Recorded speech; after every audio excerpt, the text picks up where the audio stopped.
भद्रक जिला बासुदेवपुर ब्लॉक अंतर्गत बारापुर शंखारठारे मां शंखाशुणीक पवित्र अक्षय तृतीय वार्षिक उत्सव अनुष्ठित होइछि। आज को 200 वर्ष पूर्व ऊर्ध्व मां को प्रतिष्ठा कराउछि। मंदिर प्रथम प्रतिष्ठा होउछन्ति स्वर्गत मुटुरी अगस्ती। प्रतिवर्ष पवित्र कार्तिक मासरे मां को पीठरे विश्वशांति महायज्ञ अनुष्ठित हुए एवं पवित्र अक्षय तृतीय वार्षिक उत्सव पालन कराଯାए।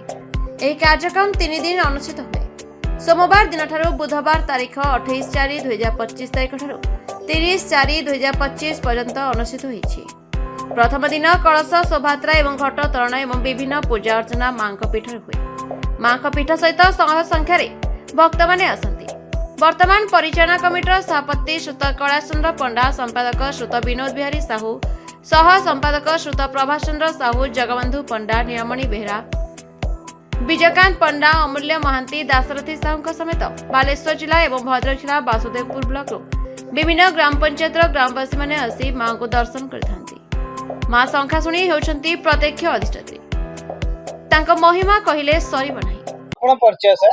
मो परिचय हला मो नीलमणि बेहरा। मो बारापुर हाई स्कूल असिस्टेंट प्रधान शिक्षक। मु मध्य मां शंखाशुणीकर जने परम भक्त। आज हूँ मां शंखाशुणीकर वार्षिक उत्सव जहाँ कि अक्षय तृतीया।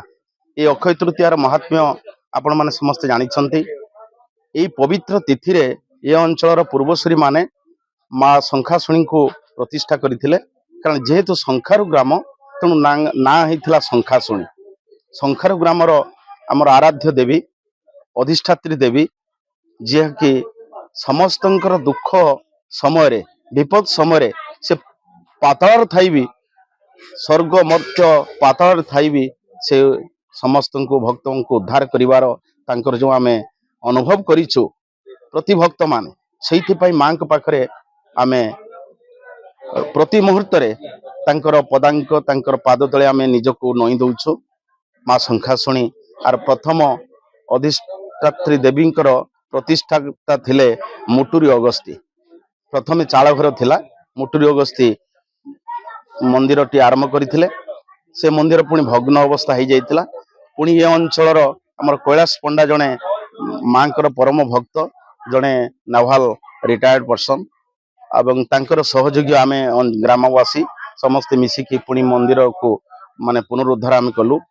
तापरे मांकर यात्रा अक्षय तृतीया पूर्व रु माने तार जो निशाघाट हुए 3 दिन धरिकी पूर्व होउथला, जहाँ कि एबे आमे निशाघाट एवं अक्षय तृतीया दिन आमे ताको माने पूर्णाहुति होइथाय। मांकर यज्ञ हुए।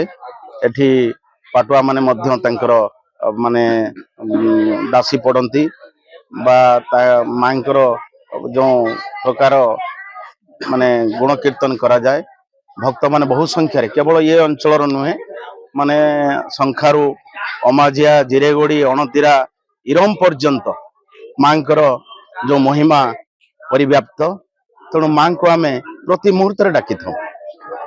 जेते बड़ विपद रे पड़ी थिले भी आमे प्रति मुहूर्त रे डाकी थाउ। मां को केबे आमे माने केबे भी आमे भूली परिबोनी। मांकर जो महिमा से महिमा जुगे जुगे रहिछि। परिचय सर? मो ना विनोद बिहारी साहू। मु ए ग्रामर जने ग्रामवासी। मु जने सैन्य निवृत्त सेवारु निवृत्त जने मनीष एवं मु एई मां शंखाशुणीकर मध्य जने भक्त एवं जने सहकर्मचारी मध्य।